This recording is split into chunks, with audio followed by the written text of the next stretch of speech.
The living God! Come on, church! Say something to worship! Decoration! Kung saan ka nahiling kapatid, sabihin mo sa Diyos ang kabutihan ng Panginoon sa iyong buhay! Hallelujah! You are worthy! Hallelujah! Hallelujah! We bind the spirit of our walang kalat sa puputi! In the name of Jesus! We come to the middle of time where they belong right now! Hallelujah! Open this up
When I'm good, 'cause I got rain.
Kalimatahan ng Lord God, kasi lawak ng karagatan.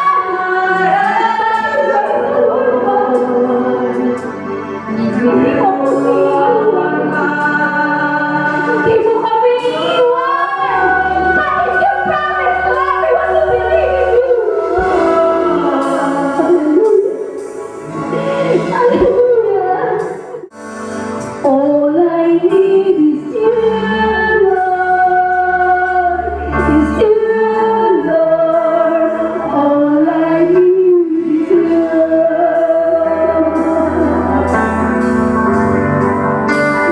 All I need is the peace of God. Is you, Lord. All I need is you. All I need is you, Lord. Is you, Lord. All I need is you.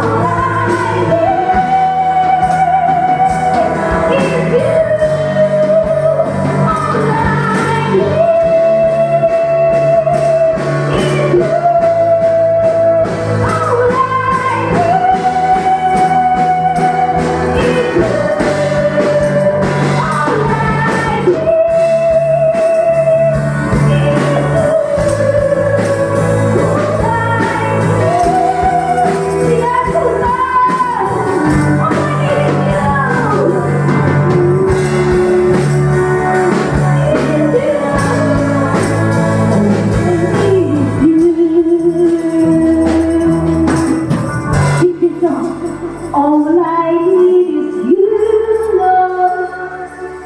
Is you, Lord. Sa buhay natin. Whatever you face right now, whatever the giant you face right now, all we need is only Jesus. The Lord who provides, the Lord who heals, the Lord who delivered us. He's Jesus. Yes, Lord. Sabihin mo, itaas mo yung mga kamay. Tingnan with wisdom. Tingnan with power.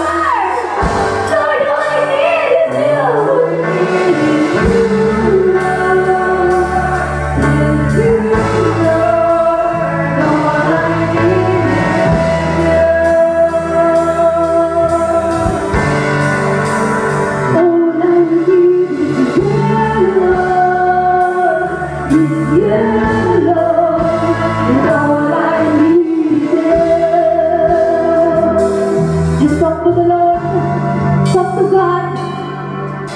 Alam niyo, kung nandito tayo sa tahanan ng Diyos, we are secured in the hands of the Lord.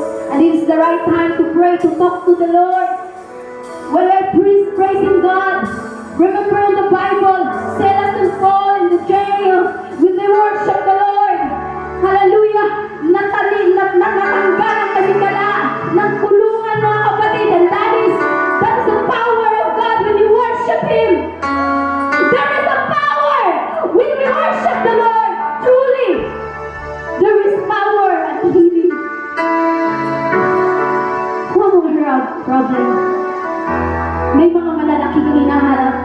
Just believe in your heart. This is the right time to say, Lord, thank you.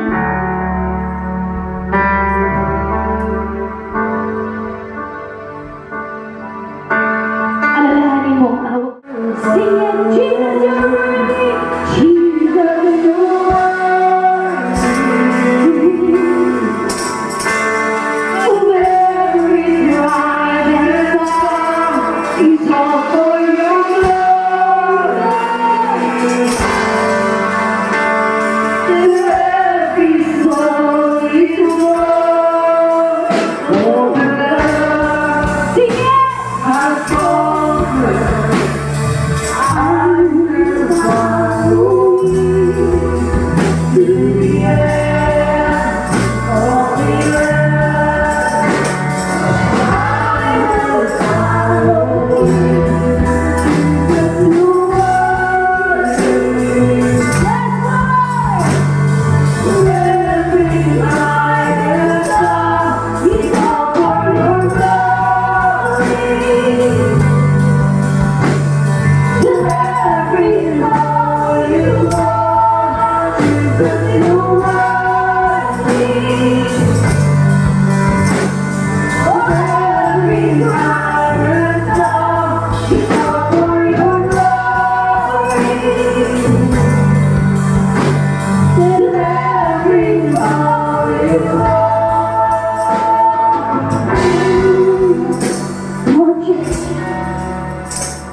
Kailangan ka ng Diyos.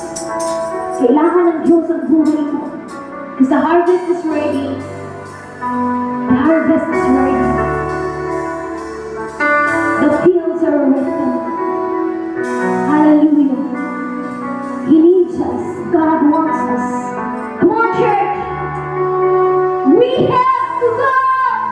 We are ready now to follow you. Sing this song. Yeah. This is where we have to go. We won't stop till our whole world knows the power in your blood to save every soul. Without a shame on your back, the harvest is ready. We have to go. We won't stop till the whole world knows the power in your blood to save every soul. Without a shame on your back,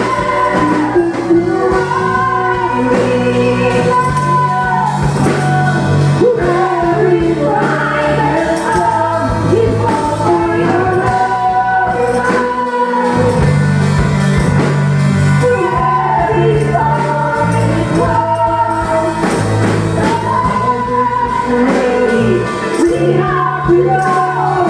We won't stop till the whole world knows the power in your blood to save every soul. Without a shame on your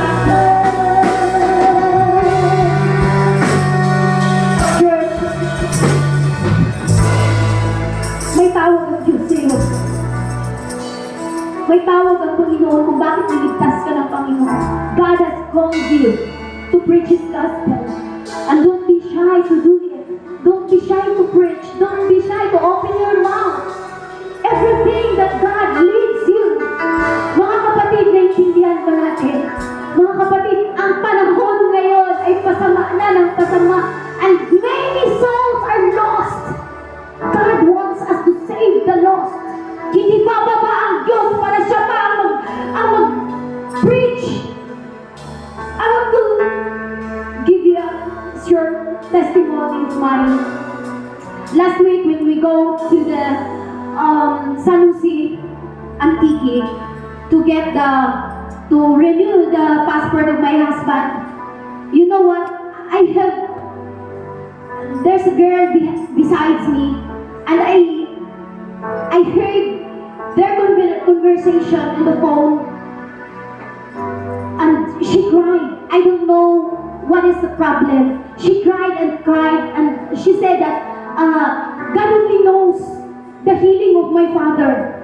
And I heard that maybe transplant, kidney transplant, I don't know. So I feel burden to her. That's why malapit pa po siyang bumaba. And I asked her, what is your problem? Why you cry? You know, kung gustuhin ko lang mahiya ako din, ang dami namin sa van. And my husband is also in my side. He did not know about what I'm feeling. So, tinanong ko yung babae. And then, habang tinanong ko siya, I said to her, I am a pastor's wife. Do you need me to pray for you? And she began to cry and cry. Imagine kung hindi ako nagsasalita, kung nagpapadala ako sa aking hiya, kapatid. Ang babaeng ito uuwi na wala siyang pag-asa. But, thank God, nilid ako ng Panginoon na pinag-pray ko siya. And I know that God healed her heart. Patuloy natin awitin na muli ang awit na to. Yung awit na to, I'll preach the gospel. Habang inaawit natin to, alalahanin natin kung anong tawag ng Diyos. Come on, church! God is with us! I'll preach the gospel. God will be forgotten as long as you get the glory. Sing it, I will preach the gospel! God will be forgotten as long as you get the glory. I'll preach your gospel! I'll preach the gospel.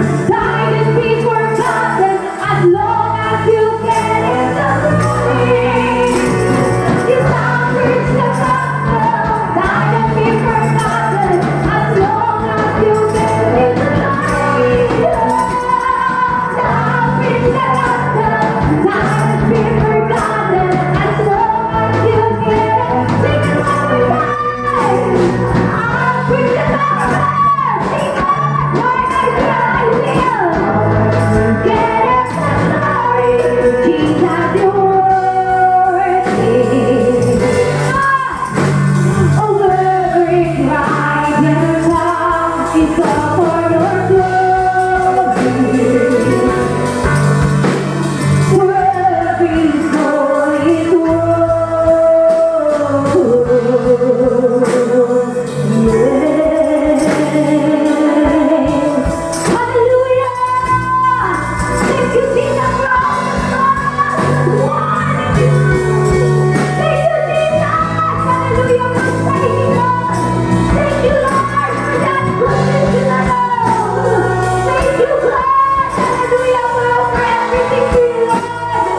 for everything to you, Lord. We surrender everything to you, Lord. What's happening in our lives, Lord? To the Lord. One more time. You look so beautiful. Sige, kamay natin sila dito sa likod. Mga kapatid, kamay natin yung mga foreigners natin, mga kapatid. Not my daughter, not my sister, in everything give thanks to the Lord. Not my brother, not my sister, in everything give thanks to the Lord. In everything give thanks to the Lord. In everything give thanks to the Lord. One more time. Are we excited this morning? Okay, can you tell your seatmates, I am very excited. Okay, so this morning, before I would be delivering my sermon, I would like to call on our foreign brethren, Brother Bahadur, and to tell us his testimony. And Brother Bahadur is from Turkmenistan, Turkey, and with Brother Dimitri. So let us listen a very powerful testimony of the life of Brother Bahadur. So let's give God a clap offering this morning.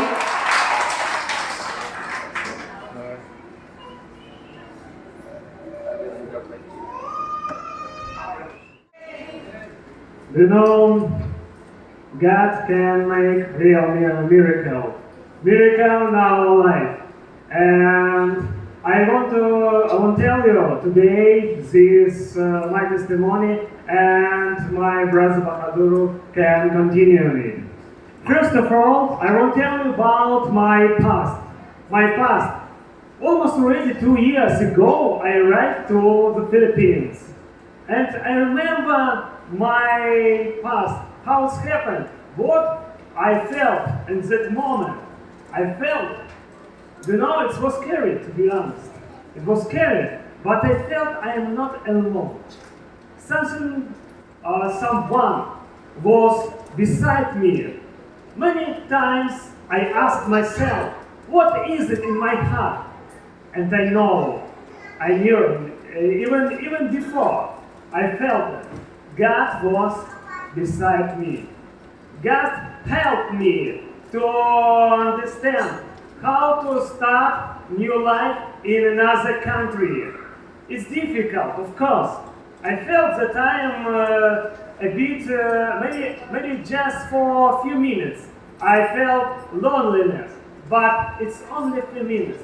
Because when I asked myself why I'm here, I understood. God helped me to be in this country. God brought me to this place.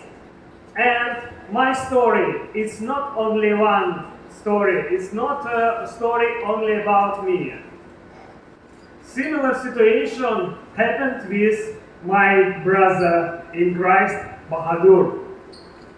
Just 1 month ago, he arrived to our wonderful place, to our small paradise, to our Boracay, to the Philippines. And I remember his face, his emotions. And that moment, he worried so much because he started new step. It was new chapter in his life, but God was beside him from start. because I already told before, Bahadur found out about Philippines, about our worship, about me from my online live stream worship praying. I was praying before, and I met this guy there. He asked me before, how's happened? You feel freedom. You are in a wonderful country, and you can pray always, everywhere. No one stopping you. It's Christian country. You can feel freedom anywhere. And I say, Bahadur, don't worry. It's your choice.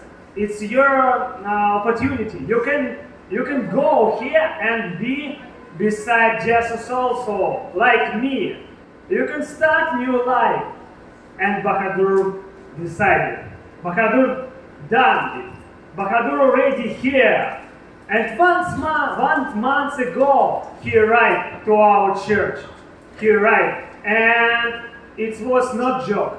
It was reality. It was real decision of God and decision of Bahadur. Because he decided to be here, close to our worship, beside to God.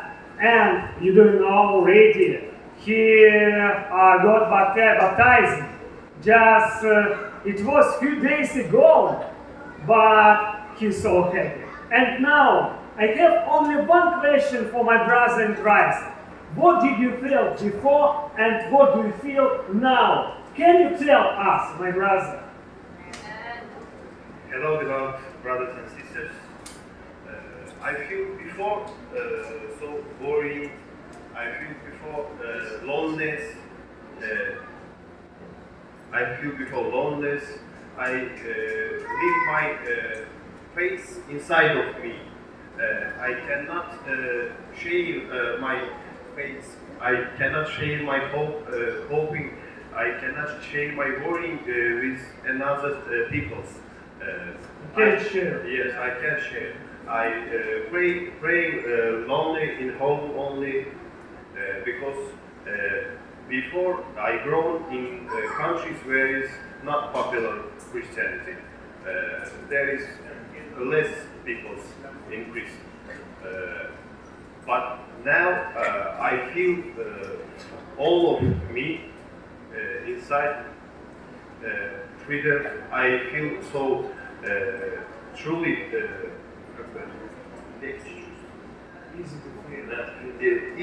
easy to feel and easy to share. I'm really happy, and when I look here, it's You feel freedom. yes. You I feel freedom. Jesus in your life. Yeah. I don't feel loneliness. I feel that I have big family. You now you have big family, big church family. You are not alone, my brother. We are together. We are ready together because we really big church family. Because we believe in God. We believe in God. Jesus beside us. And today we can pray together. We can pray together for all people who really need God, who feel loneliness. But now we already have experience. We know we are not alone. Jesus already beside us. And my brother tell us about it. Tell about his story, about his experience. Okay, tell us, what about your future? Do you want to connect your life with God? Do you want to be much close to faith? I always living with my faith, and I feel freedom here, and I will continue because the Philippines is my last chance in my life, and I'm happy that I don't think that here is not my last chance. I think that I'm in home, that I'm in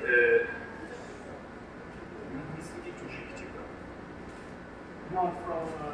I- You are not in I- stranger. No, you are not close to stranger people. Yes. You're already here. You're close to your friends. You're beside your church family. Okay, brother. I know it's your first testimony. It's your next step. It's your next step. That's why let's pray for you. Let's pray for all people who need help of God. Let's pray for Jesus.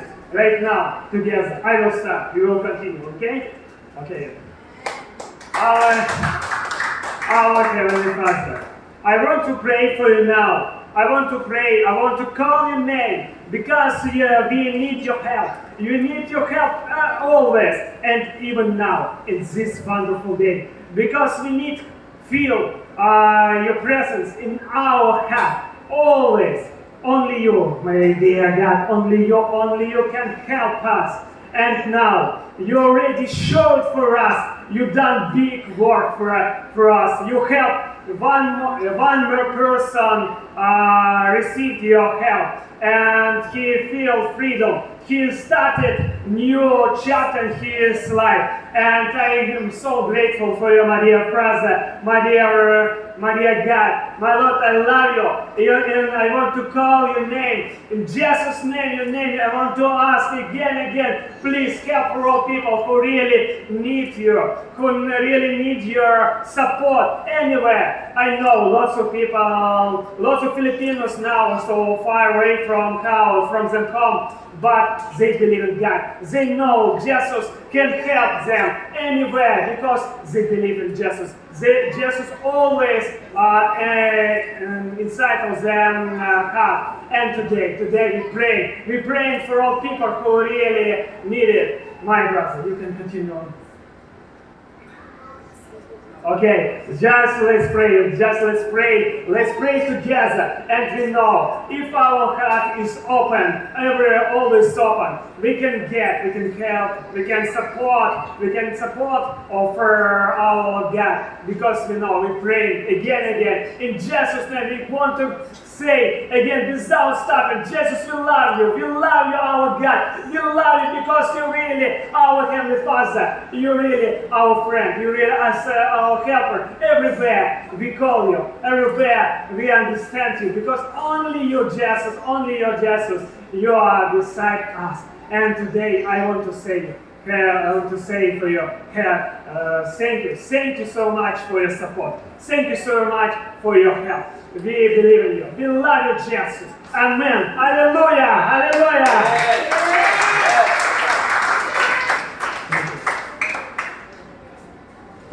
Thank you so much, our beloved brothers in Christ, Brother Dimitri and Brother Bahadur. Thank you so much for sharing your very powerful testimony. It's okay, Brother Bahadur, we understand because it's your first time to be involved with this kind of church service because he came from a Muslim country. Did you understand all the testimony of Brother Bahadur? Yes. Naunawaan ba natin ang testimony ni Brother Bahadur? Yes. Yeah, okay. So, from heaven, brighter than the sun, blessing around me and my companions. We all fell to the ground, and I heard a voice saying me in Aramaic, Saul, Saul, why do you persecute me? It is hard for you to kick against the goods. Then I asked, who are you, Lord? I am Jesus, whom you are persecuting. The Lord replied. In verse 16, now get up and stand on your feet. I have appeared to you to appoint you as a servant and as a witness of what you have seen of me and what I will show you. I will rescue you from your own people and from the Gentiles. I am sending you to them.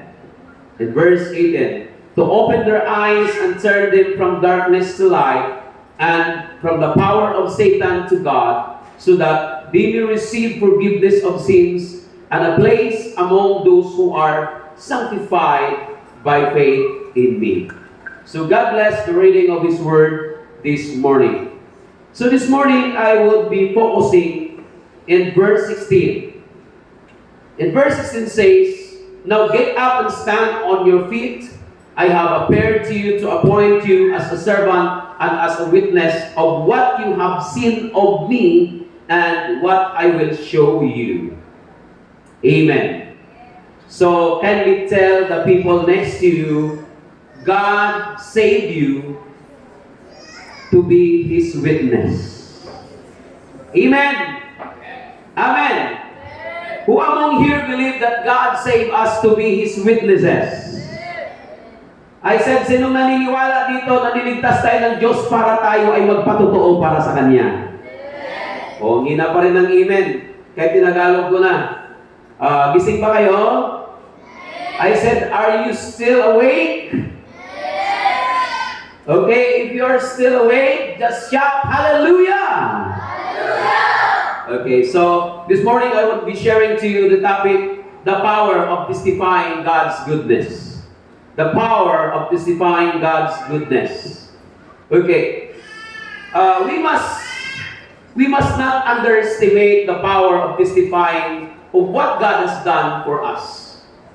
Telling it even just to one person could do much more than we think. Amen? Amen ba? Sabihin mo sa katabi, mag-testimony ka sa iba. Amen! Praise God! Who among here believe that our testimony has great power? Ang hina ng mga amen, para mga tulog. I said, who among here believe that our testimony has great power? Amen!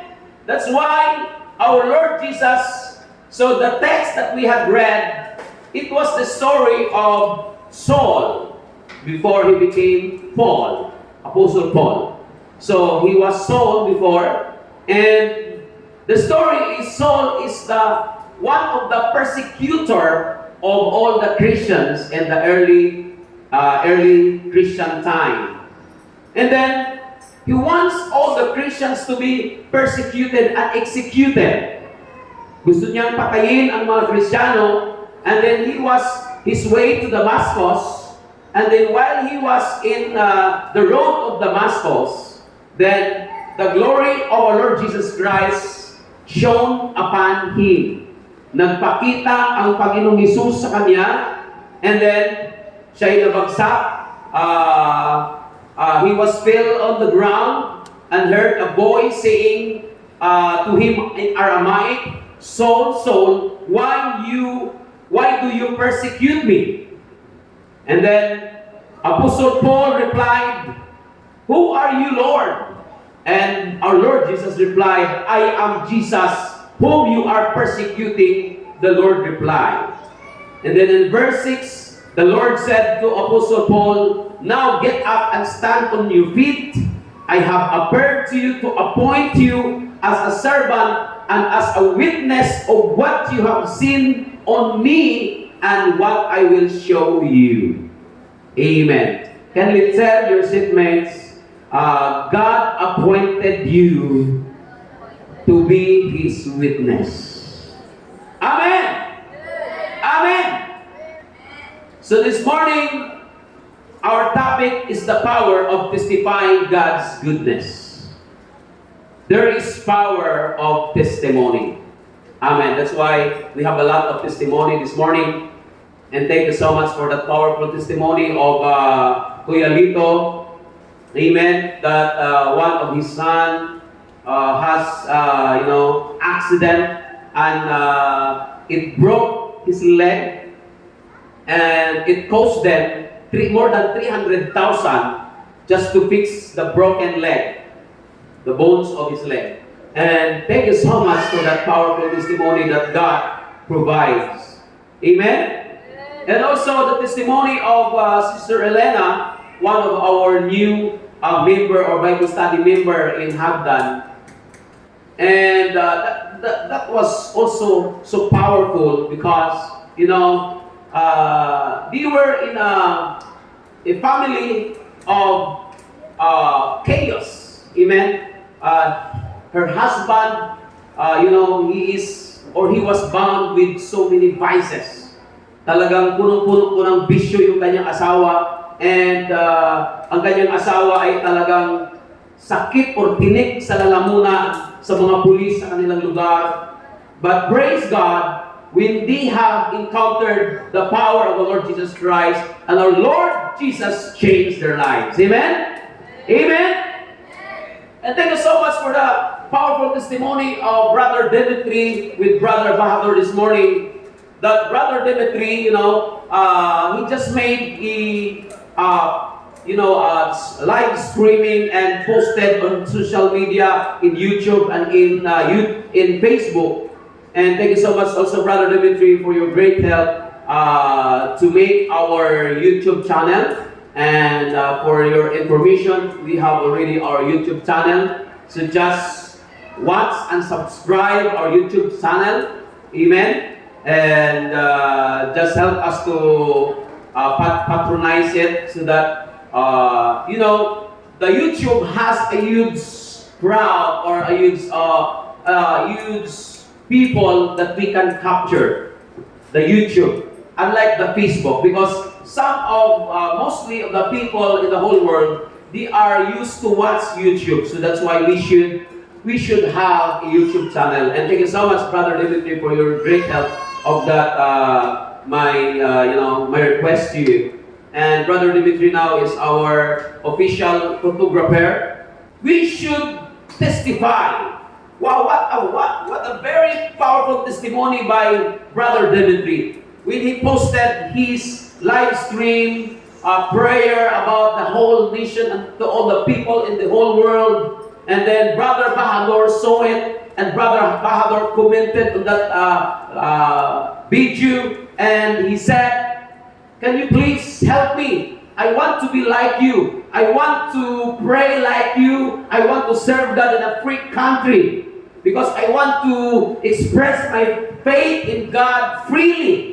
Sabi niya, sabi ni Brother Bahadur, gusto kong maging katulad mo, malayang nagsiserve kay God, malayang manalangin sa Panginoon, malayang naglilingkod sa Panginoon. And then Brother Dimitri told him, just come to the Philippines because Philippines is a free country. You can serve God here freely. You can raise your hands freely and worship God anywhere. So that's why Brother Bahadur and his wife came in our country. So just give them a round of applause. Amen. Hallelujah. So how powerful is our testimony? Number one, the power of our testimony, it puts the devil to shame and prostrates his plans. Amen. Ipapahiya mo ang demonyo pag nag-testimony ka. May kausap ba ako ngayong umaga? Sabihin mo sa katabi, ipapahiya mo ang demonyo pag nag-testimony ka. Amen? You are putting the devil to shame when you testify. It means if you remain silent, you have nothing.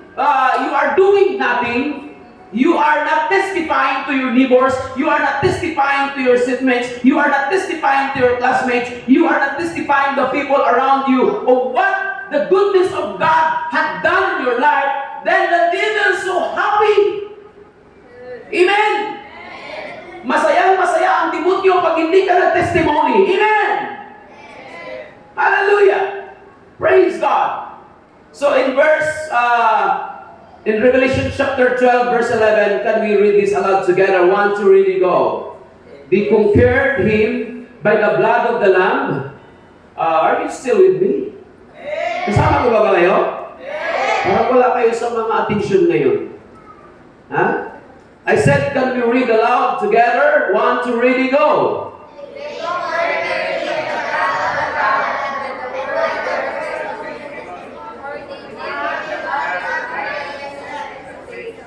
Amen. They conquered him by the blood of the Lamb and by the word of their testimony. The word they conquered speaks to all Christians. And him there is Satan. Yung him na tinutukoy dyan as Satanas at yung they ay mga Christians. tayo ay mga Kristiyano. Sabihin natin, tayo ay mga Kristiyano. Sabihin natin. So they compared him na pagtagumpayan daw nila si Satanas by the blood of the Lamb. Dahil sa dugo ng ating Panginoong Isus and by the word of their testimony. Amen! Are we happy this morning? Sa amen nyo pa lang, hindi halata. Sabi mo sa katabi, hindi halatang happy ka. Sabi mo sa katabi, hindi halatang happy ka. Amen! Are we happy this morning? Do we want that we conquer the enemies? I said, gusto ba nating mapagtagumpayan ang kaaway? Gusto ba nating matalo si Satanas sa buhay natin? Amen? We want that we conquer Satan in our lives because Satan is always attacking us. Satan is always giving us problems. Satan is always giving us hard times. Satan is always tempting us. Hallelujah! We want that we conquer Satan. Allah, wala na nag-amen. I said we want that we conquer Satan. All you have to do is to testify the goodness of God to the people around you.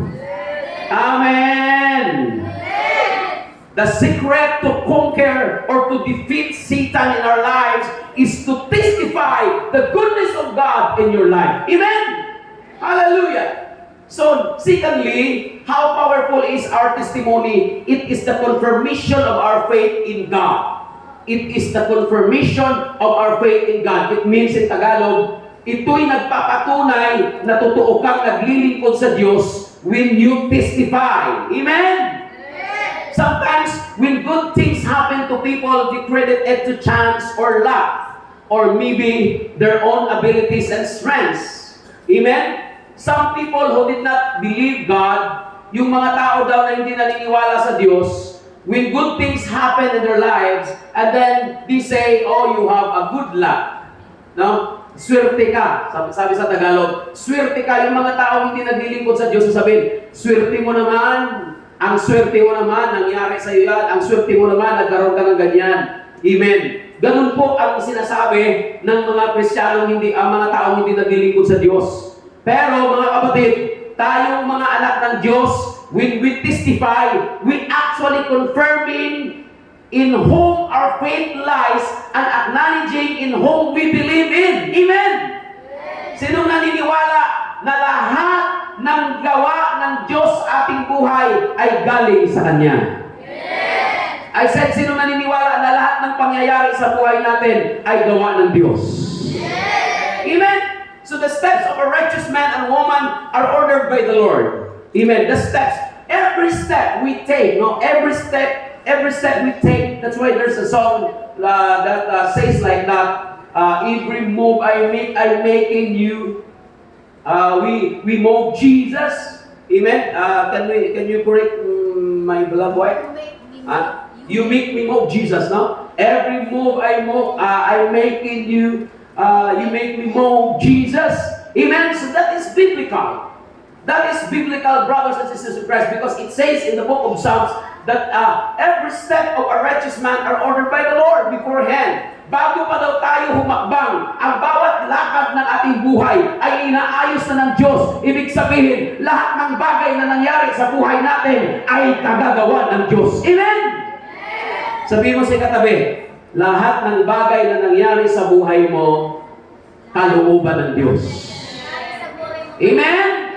So in James chapter 1 verse 17 in New International Versions, can we read it aloud together? 1, 2, ready, go. The Bible is very specific. Every good and perfect gift is from above. Amen?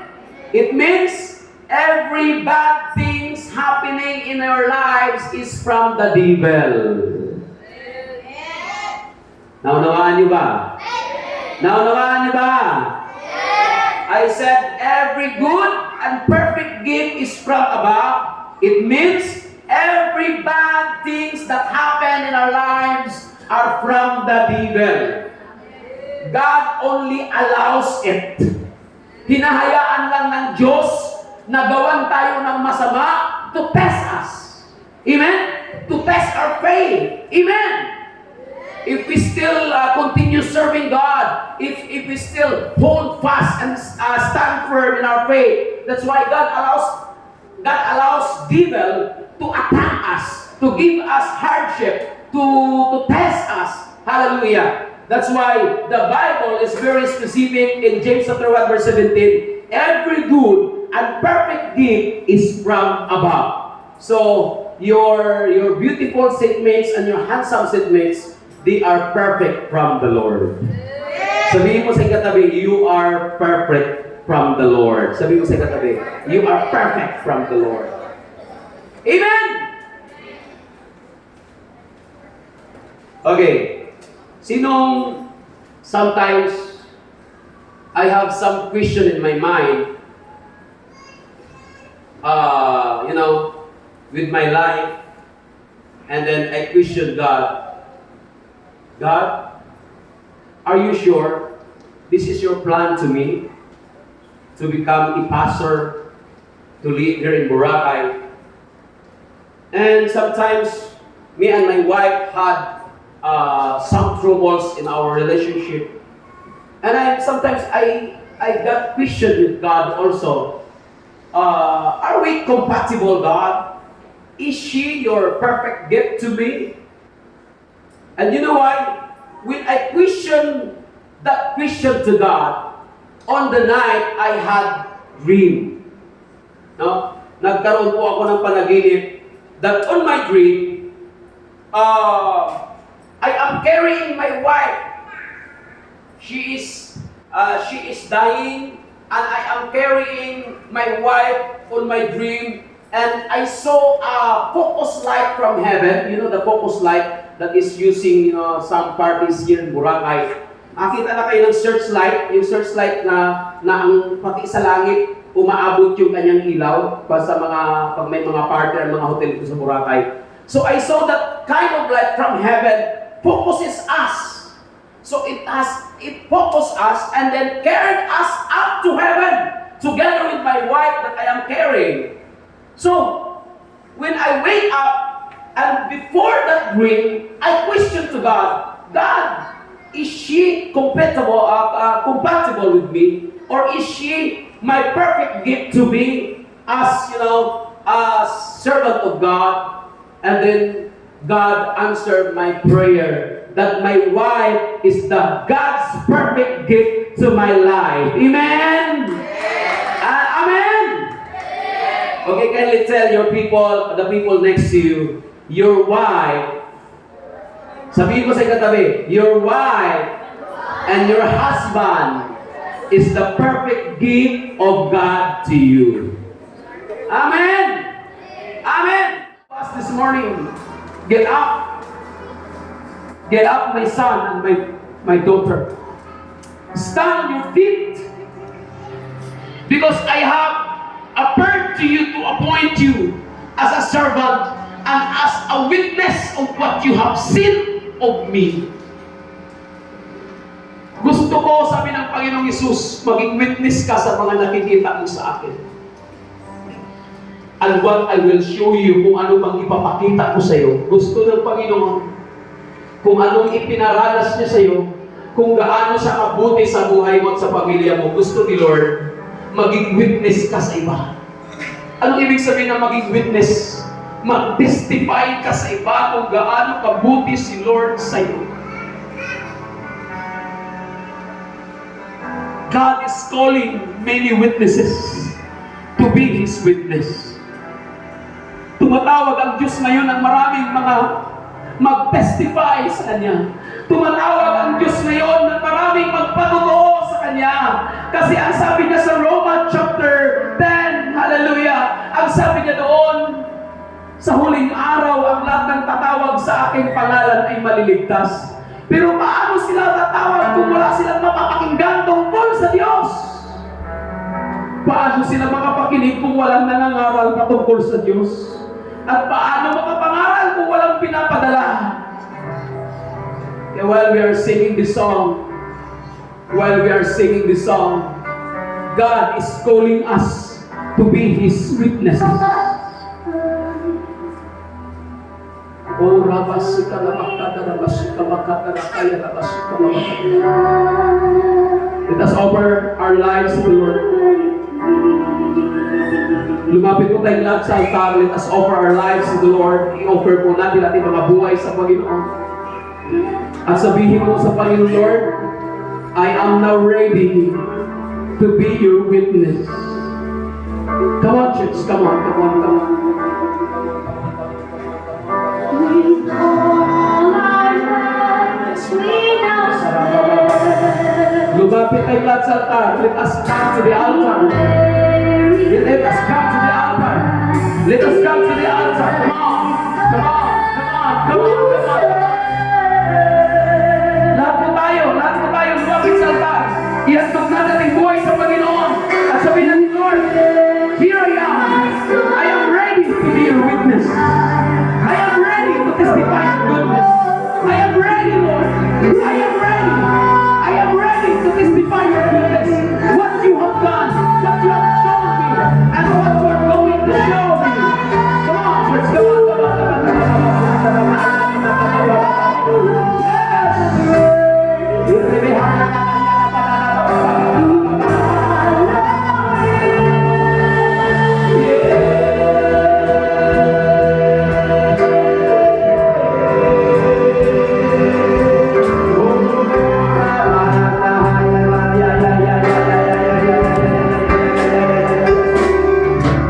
Kausapin mo si Lord. Kausapin mo si Lord. Sabihin mo, Lord.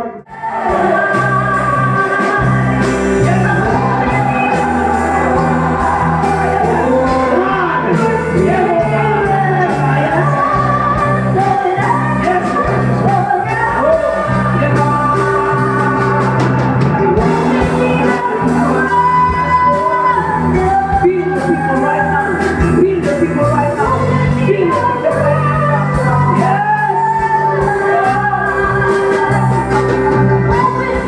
Yes. Pumasok mo lang sa Lord. Muli, gamitin mo sa Panginoon. Maging matapang muli sa paghahayag ng iyong testimony. Sa paghahayag ng kapitihan mo, Panginoon. Commission her once again. Yes.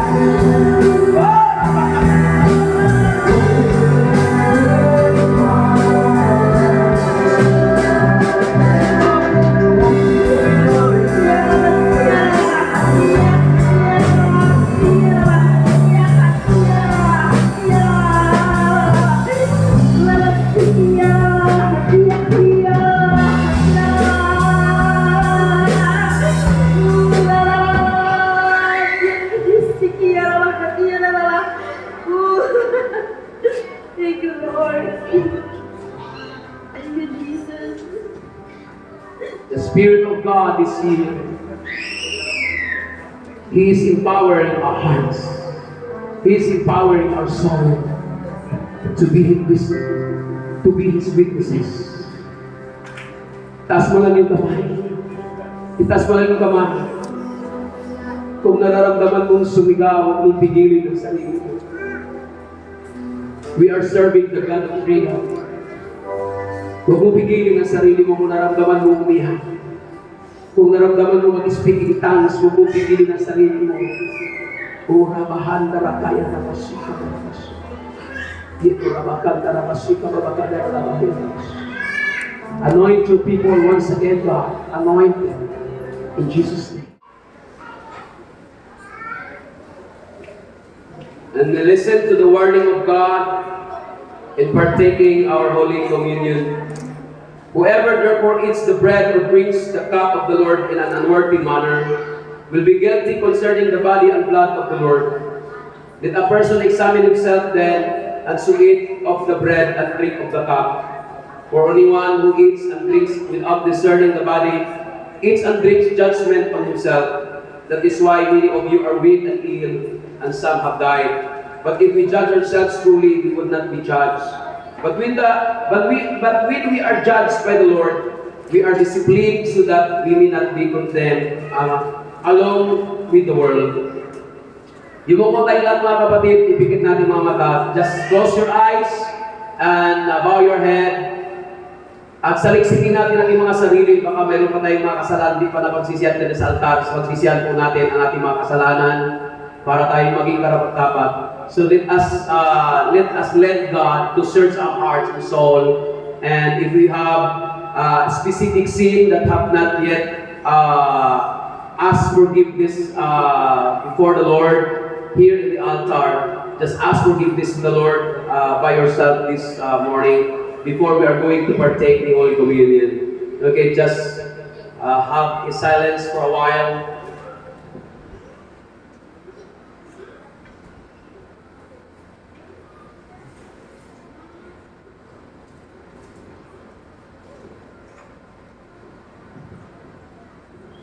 Father God, if you can see iniquities, impurities, transgression that we have done against you and against our loved ones, please forgive us and make us worthy, Father God. Purify us in the power of your precious blood shed on the cross of Calvary, and make us worthy to partake in Holy Communion, the commemoration of what you have done on the cross of Calvary more than 2,000 years ago. Thank you so much, Father God, and all the praises and the highest glory we offer to you in the mighty name of Jesus Christ. Amen. Okay, can we get one bread and one cup? Just hold it and let us eat and drink it together. Kumuha lang kayo ng isang tinapay at isang saro. Huwag niyo munang inumin, huwag niyo munang kainin. Sabay-sabay natin inumin, sabay-sabay natin kainin. Huwag munang kumuha yung mga bata na below 10 years old. Yung mga bata na below 10 years old, huwag munang sumali. Pero yung above 10 years old, pwede na kayo sumali. Hallelujah.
So just hold your bread and your cup and let us come to the ceremony. For I received from the Lord what I also delivered to you, that the Lord Jesus on the night he was betrayed took bread, and when he had given thanks, he broke it and said, just lift up your bread. Itaas po natin mga tinapay.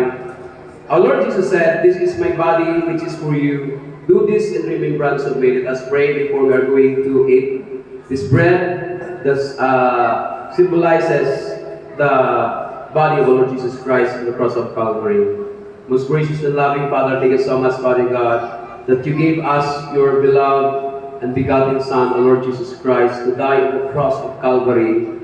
And he was beaten and bruised, and because of his stripes we are healed. That's why, Father God, we acknowledge your power of your stripes. And while we are remembering what you have done on the cross of Calvary, your body is full of stripes, and we are now acknowledging, Lord God, through this bread, the power of your stripes on the cross of Calvary. While we are taking this bread, Lord God, symbolizing your holy body, Lord God, on the cross of Calvary, please heal all our sicknesses and diseases inside our body and in every part of our whole being, Father God. And right now we receive the healing from you and miracle in the name of the Lord Jesus Christ. Amen. So let us eat together. The bread symbolizes the blood, the body of the Lord Jesus Christ.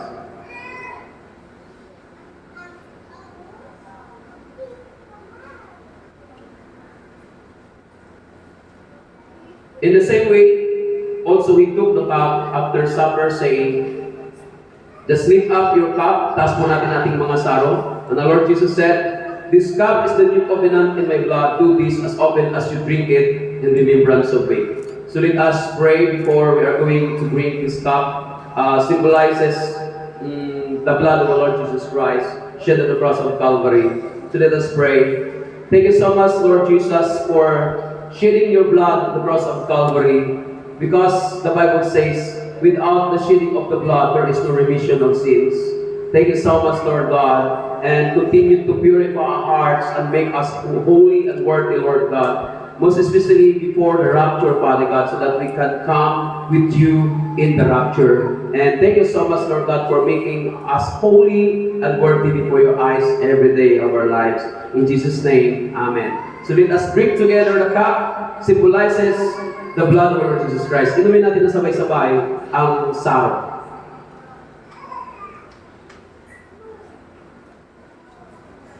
For as often as you eat this bread and drink the cup, you proclaim the Lord's death until He comes. Let us bow our head once again and let us give thanks to the Lord for what He has done on the cross of Calvary.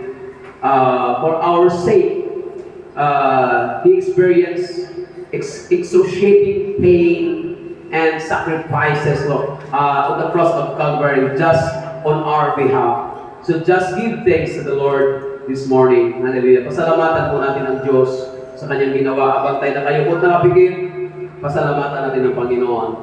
Most gracious and loving Father, thank you so much for dying your Son on the cross of Calvary to redeem the punishment of all our sins, Lord God, against you and against our loved ones and neighbors. And thank you so much for that great love that you have shown us. And you show us, Father God, that you love us so much. And continue to embrace us with your warm love, that no one would be taken away from your hand. Even the gates of hell shall not prevail against your children, Lord God, when we are serving you. Lord, until the rapture, we are all still serving you faithfully, Father God, so that we can come with you in the rapture to your kingdom. And all the praises and the highest glory we offer to you in the mighty name of Lord Jesus Christ, and every children of God shouts, Amen! Okay, so let us all stand. Let us all stand and let us have our offertory. Hallelujah. Dala po tayo sa ating pagbibigay.